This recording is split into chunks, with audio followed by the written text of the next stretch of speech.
I was in a coma for days. I could hear everything. Hi, my name is Gabby. Let me tell you about how I found out both the most terrible and best news I've ever received while being in a coma. Sounds insane, right? But people didn't think I could hear a thing while in the hospital bed, and I discovered far more than I was meant to. Let me tell you how this came to happen. It all started one rainy night. I was home being super lazy and not really in the mood to go out. Then I got a call from my close friend Rebecca. She was calling because her boyfriend Steve had broken up with her, and the poor thing was hysterical over what happened. She said, "Steve got a job abroad and figured it would be better for us to split. He didn't see much of a future in a long-distance relationship, and it was best to just get it over with before the trip." But before we move on, like this video, hit that subscribe button, and activate the notification bell.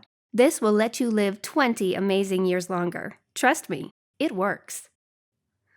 I couldn't stomach her pain. I needed to go and comfort her, hug her, and let my best friend know everything would be all right. But before leaving, my mom also called. She was at work, and she works as a nurse. She has really hectic shifts. I don't mind being alone most of the time, but I often miss having her around. I could hear her colleague Rachel in the background telling her to hurry up.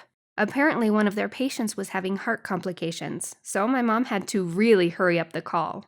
She told me to make sure I stayed in that night because it was way too stormy and the roads would be dangerous.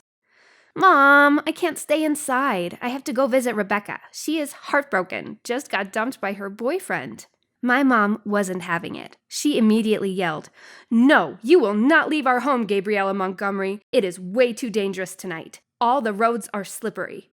She was using her firmest tone of voice, but I couldn't abandon my friend in her time of need. I sighed and told her I wouldn't go, but of course that was a lie. One I would soon regret. I grabbed my keys and ran into the rain. Getting in my car, I could notice immediately that the rain was pouring heavily over it. I didn't care. I needed to go over to my friend's house. I put Rebecca's address in the GPS. As I began to drive, I honestly couldn't believe how bad the weather was, but I had every intention of making it to her house. Unexpectedly, some car pulled up next to me screaming, "Your lights, they aren't on!" I now remember that detail, but at that moment, I couldn't really make out what they were saying. Honestly, I was so anxious about lying to my mom and getting to my friend as quickly as possible that I didn't really pay attention to the road.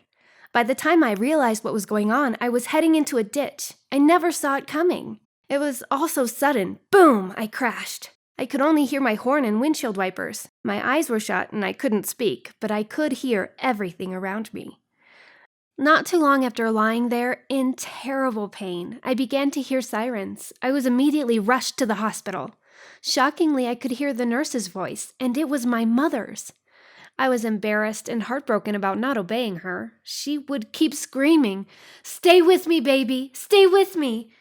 I simply could not respond. When I got to the hospital, the doctors gave me a lot of meds and put me under, in order to mend my broken bones. Here's where things took a turn.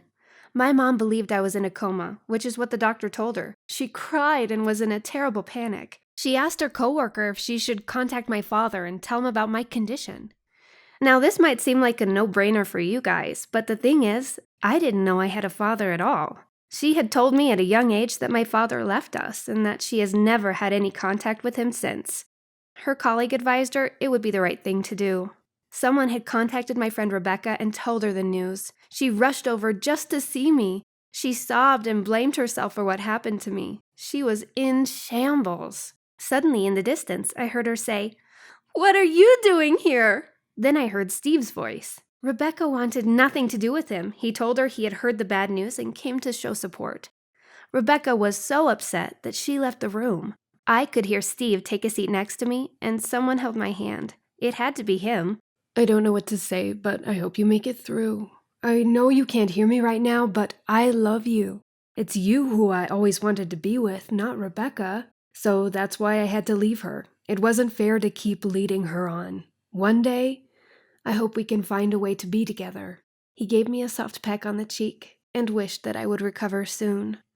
Oh my God! I couldn't even react. I was shocked. Rebecca would kill him if she found this out. When the doctor entered the room to check on me, his assistant followed him in. As they thought they were basically alone, with me unable to listen, she began to protest how he didn't show any attention to her. And he replied, "We are at work. I couldn't possibly mix work and our relationship here." I could hear him rapidly leave the room. At this point, it was too much to handle. All I wanted was to wake up already. I kept begging my body to kick back into gear, like, come on, wake up! Not much later, my mother returned. I recognized her voice at once, but this time there was a new voice with her, a deep, masculine voice. "Hey there, baby girl," he whispered, and I recognized the voice immediately. I knew that guy. This finally prompted me to open my eyes. Much to my shock, the man I thought was simply my neighbor was really my father. I couldn't believe it. I'm still recovering from the crash, and my mom is so relieved that she's not going to even scold me for disobeying her. I don't know what to do with everything I discovered yet, but there'll be time to deal with it all once I leave the hospital. So yeah, I definitely received a lot of news, both good and bad, during my time in a coma. Thanks for watching. What would you do if you were in my shoes? Would you be mad or relieved? Would you tell Rebecca what her ex-boyfriend told you? Let us know in the comments. Don't forget to subscribe and check out other videos on the channel.